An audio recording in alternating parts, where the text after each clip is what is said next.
Eu tenho aqui um fragmento de São Bernardo, obra-prima de Graciliano Ramos, segunda geração. Só dando um detalhe aqui, né, um revisionalzinho. A segunda geração tem um romance social e um romance psicológico. E alguns autores, como Ciro dos Anjos, tem um livro fenomenal chamado Amanuense e Belmiro, são só psicológicos. Tá? Então, quando fala assim, ó, romance nordestino, besteira, bullshit, tá? Alguns autores ainda, como esse Ciro dos Anjos, eles são só psicológicos. Vai haver autores que são regionais. Eu pego Érico Veríssimo lá no Sul, eu pego Graciliano Ramos, Jorge Amado, Zé Américo Miranda, Raquel de Queiroz. Eles são regionais. Não posso chamar de nordestino, por quê? Érico Veríssimo escreve sobre o Rio Grande do Sul. Então, há duas grandes vertentes. Uma vertente regional e social e engajada, e outra vertente existencial. Graciliano Ramos funde os dois. É muito gênio. Esse livro de São Bernardo é a angústia existencial de um cidadão, de um proprietário, tal qual o Dom Casmurro, proprietário que escreve. De um proprietário que perdeu a vontade de produzir. Mulher suicidou, perdeu o crédito, perdeu os amigos. Por isso ele escreve. Que massa! Parece Dom Casmurro. Ah, Dom Casmurro, cidadão, peço desculpas, perdeu a mulher, na verdade, ok. Em tese, a mulher morreu lá longe. Tá? Ele perde a vontade de tudo e decide escrever. Mas o que me interessa é romance psicológico, romance ainda social. A poesia, já sabemos, é uma poesia que tem várias vertentes.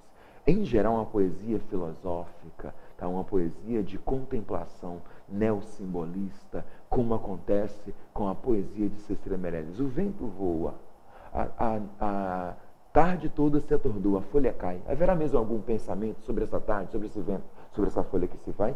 Isso é a segunda geração, tá? De caráter filosófico metafísico. Vai haver uma visão irônica do estar no mundo, a percepção assim, o mundo é esquisito mesmo. Tá? Casa entre bananeiras, mulheres entre laranjeiras, pomar, amor, cantar. Um homem vai devagar, um burro vai devagar, um cachorro vai devagar. Devagar, as janelas olham. Eita vida besta, meu Deus. É o Drummond filosofando ironicamente sobre o estar no mundo na segunda geração. A poesia engajada, tá? Do Operário em Construção, do Vinícius de Moraes. Vai haver uma poesia engajada também daquele senhor Murilo Mendes, obviamente. Tá? Jorge de Lima também faz a poesia do negro, engajada, belíssima. E vai haver a poesia amorosa. Pegue o senhor Vinícius de Moraes. Tá? Maravilha. Em geral, quase todos fazem poesia amorosa. O que interessa é que nós temos duas modalidades de romance. E São Bernardo é os dois. É social e regional e é filosófico. A verdade é que não me preocupo muito com o outro mundo. Admito Deus, pagador celeste, meus trabalhadores mal remunerados cá na terra. E admito o diabo, futuro carrasco do ladrão que me furtou uma vaca de raça. Filosófico. Tenho, portanto, um pouco de religião, embora julgue que, em parte, ela é dispensável ao homem. Mas mulher sem religião é horrível. É um cidadão que tem uma visão conservadora, comunista, materialista. A vontade de falar, vai para Cuba. Ok. Então, casou aqui com a mulher que ele chama de comunista. Bonito casamento, amizade com Padilha, aquele imbecil. Palestras amenas e variadas, que haveria nas palestras. Reformas sociais ou coisa pior, sei lá. Mulher sem religião é capaz de tudo. Olha o discurso indireto livre. Inacreditavelmente, o narrador de primeira pessoa, admito Deus. Esse narrador de primeira pessoa, ele conta e ainda revela o que ele está pensando. Isso é genial, isso é absurdo o que esse Graciliano Ramos faz. O que me interessa é que é o narrador que faz. Ele conta a história e analisa, ainda mostra aquilo que ele está pensando. Bonito casamento, tá? Que haveria nas palestras? Discurso indireto livre, sei lá, mulher sem religião é capaz de tudo. Narrativa psicológica, tá? E aí uma narrativa social também. O cara é anticomunista, é um proprietário. Uma das características da prosa de Graciliano Ramos é ser bastante direta e enxuta. No romance São Bernardo, o autor faz análise psicológica de personagens e expõe desigualdades sociais. Olha aqui os dois aspectos, psicológico e social, obviamente, né? E regional e social. com base na relação entre patrão e empregado, além da relação conjugal, está falando aqui da mulher, né? Que infelizmente cometeu suicídio. Nesse sentido, o texto revela um narrador personagem que coloca no mesmo plano Deus e o diabo e defende o livre-arbítrio feminino no tocante à religião. Ele tem uma religião muito própria dele. Tá? Deus, para ele, vai pagar o trabalhador. O diabo vai punir o cidadão que roubou uma vaca de raça. A letra A é até boa, então daria para marcar. Mas ele não defende o livre-arbítrio feminino. Tá? Mulher sem religião é capaz de tudo. É o final aqui. Tá? Obviamente é um proprietário de 1930. O romance é da década de 1930. Então, não tem como assim. É a ideologia, é um modo como pensam as elites brasileiras. Inacreditavelmente, até agora, nos anos 2010, acabou que tem o mesmo pensamento. A letra A é absurda. B. O narrador onisciente que não participa da história.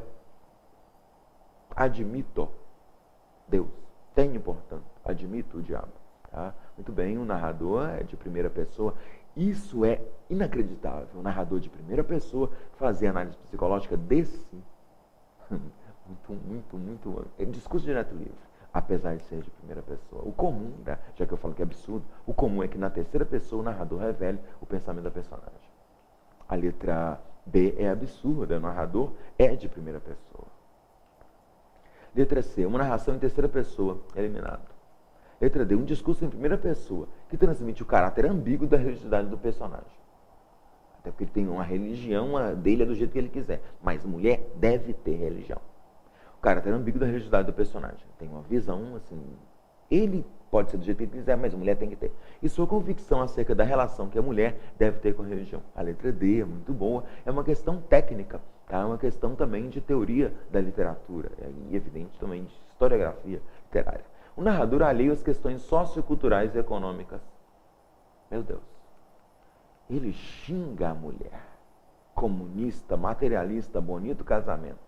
Tá? Esse Padilha era o ex-dono lá da propriedade de São Bernardo, inacreditavelmente foi engambelado lá pelo Paulo Honório e quase roubado, né? E depois, inacreditavelmente, ele vai trabalhar como professor na escola e conversa, sem dúvida, com a Madalena, a mulher de Paulo Honório. É uma questão boa.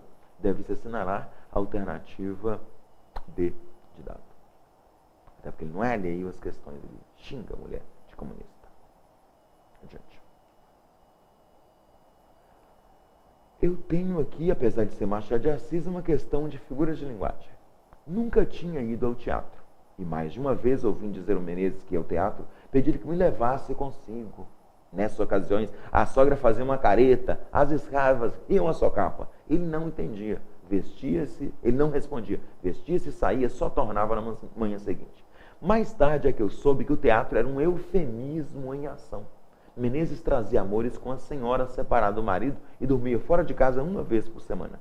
Conceição padecera, a princípio, com a existência da comborça. Mas, afinal, resignara-se. Acostumara-se e acabou achando que era muito direito. Ideologia aqui patronal, não é? O retrato das elites. É um Machado de Assis. Realismo, século XIX. A questão de figuras de linguagem. No fragmento desse conto de Machado de Assis, ir ao teatro significa encontrar-se com a amante. O uso do eufemismo como estratégia argumentativa significa exagerar quanto ao desejo de ir ao teatro, personificar a prontidão em ir ao teatro, esclarecer o valor denotativo de ir ao teatro, reforçar um compromisso com o casamento ou suavizar uma transgressão matrimonial. Eufemismo é uma figura de suavização, sem dúvida, deve-se assinalar, a alternativa é de escola, associada inacreditavelmente também ao politicamente correto eufemismo. Tá? Vamos lá. Uma questão aqui de teoria da literatura, de gêneros e espécies literárias. É um poema do Mário de Andrade em que há métrica e rima. O bonde abre viagem. É uma espécie de um trem de ferro, um metrô, bonde, ônibus. O bonde abre viagem, no banco ninguém. Estou só, estou sem. Depois sobe um homem, no banco sentou, companheiro vou. O bonde está cheio, de novo, porém, não sou mais ninguém. Nossa, aqui mostra uns sentimentos aqui do cidadão, tá? Começa a viagem, não tem ninguém, depois entra um cidadão, senta ao lado lá do banco do caboclo, o sujeito poético está aqui falando. tá? E fica, em tese, está acompanhado, mas ele se sente isolado no mundo. Social e filosófico. Mais filosófico, né? O cidadão está na cidade grande que se sente aí isolado. Vamos ver o que o Enem pede. Gêneros e espécies, como eu havia dito. Em texto literário, é comum que os recursos participem do significado do texto. Isto é, forma e conteúdo relacionam-se significativamente. Com relação ao poema, a correlação entre um recurso formal e um aspecto da significação do texto é uma questão de teoria da literatura. Marco correto. Sucessão de orações coordenadas. O bonde abre viagem, no banco ninguém. Estou só, estou sem. Depois sobe um homem, no banco sentou, o companheiro voou. O bonde está cheio de novo, porém, não sou mais ninguém. Porém, coordenativo, né? Sim, posso falar que sejam coordenadas, sim. Olha só. Remete à sucessão de cenas, sim. Entra o sujeito poético no ônibus vazio. Sobem pessoas, senta alguém. O ônibus está cheio, ele se sente deslocado, isolado. Sensações sentidas pelo eu lírico, sucessão de cenas e sensações sentidas pelo eu lírico ao longo da viagem. Não razoável aqui a letra A de ativo. Elisão de verbos, recurso estilístico constante no poema. Elisão de verbos. Abre, o bonde abre viagem. Estou só. Sobe o homem, sentou, vou, está, sou. A letra B é absurda, não há uma elisão de verbos. Elipse é a supressão de uma palavra. Tá? A letra B é incorreta. Emprego de versos curtos e irregulares. São curtos, não tem dúvida. Vamos ver se é regular ou irregular. O bonde abreviar. 5. No banco, ninguém. Estou só, estou sem. No estou só, estou sem. Depois sobe um on. No banco sentou. Companheiro vou. O bonde está cheio. De novo, porém, não sou mais ninguém. O é regular. Apesar de ser da primeira geração de Mário de Andrade, primeira geração do modernismo, existe um caráter tradicional. O poema tem versos metrificados e até rimados. Curtos e regulares, eliminado, porque são regulares. Sonoridade do poema recarregada de sons nasais, que representa a tristeza do eu lírico ao longo de toda a viagem. Peraí. Sons nasais, bonde, viagem, banco, ninguém. Nu, se chama de assonância. Existem bonde, banco, companheiro, bonde. Existem sons nasais, mas não há essa ideia de tristeza ao longo de toda a viagem. Tá? No início ele está triste, depois ele está, sei lá, sobe alguém, ele parece que fica até feliz com a companhia. Do banco sentou, o companheiro voa. Depois o bonde está cheio de novo, porém não sou mais ninguém. É como se fosse tristeza, alegria, tristeza. Difícil aqui, hein? A letra D, tristeza, representa de toda viagem. Toda viagem não, tem um momento em que não há tristeza, quando entra lá no banco, sentou o companheiro voou. A letra D está eliminada. A ausência de rima nos versos. Viagem, ninguém. Sem, homem. Sentou o voo. Existe rima nos versos. Tá? Muito bem. Por isso, eu marco a letra A de ativo. Veja, é uma questão muito técnica. Trata de rima, métrica, assonância e elisão. Figuras de linguagem e elementos técnicos do gênero lírico. Por isso que eu pus em gêneros e espécies literárias. É uma questão de nível médio alto. Tá? Vamos lá. Aqui uma questão de funções da linguagem. Ao hipotrélico, com fragmento do Guimarães Rosa, em Tutameia, um livro deslumbrante. Ao hipotrélico. O termo é novo, de impensada origem e ainda sem definição, que lhe apanha em todas as pétalas do significado. Sabe-se só que vem do bom português. Para a prática, tome-se hipotrélico querendo dizer antipodático, sem engraçante e impresido. Ou talvez vice dito indivíduo pedante, importuno agudo, falta de respeito com a opinião alheia. Sob mais que tratando-se de palavra inventada e, como adiante se verá, embirrando o hipotrélico e não tolerar neologismo, começa ele por se negar nominalmente à própria existência. É um é um fragmento de um conto, chamado de hipotrélico. do mito Tutameia, em que fala-se de uma personagem, tá? E comenta-se, tá? Um nome dado, um apodo é genial, tá? Comenta-se, chama-se alguém de hipotrélico e explica-se o que é hipotrélico. Questão. Nesse trecho de uma obra de Guimarães Rosa, depreende-se a predominância de uma das funções da linguagem, identificada como metalinguística, referencial, fática, poética ou expressiva. Na verdade, discute-se o sentido do neologismo hipotrélico. Palavras explicam palavras. Por isso, certamente, predomina a metalinguagem, a função metalinguística naquele fragmento. Chego aqui à quarta geração do modernismo, tá? Chamada de pós-modernismo, o que vem depois dos anos 1958, os anos 1960. Houve várias tendências, tá? Vários autores relevantes. Eu trouxe uma poetisa mineira relevante, uma questão aqui da terceira aplicação do Enem 2014. Resumo: gerou os filhos, os netos, deu à casa o ar de sua graça e vai morrer de câncer. O modo como pousa a cabeça para um retrato é o da que, afinal, aceitou ser dispensável.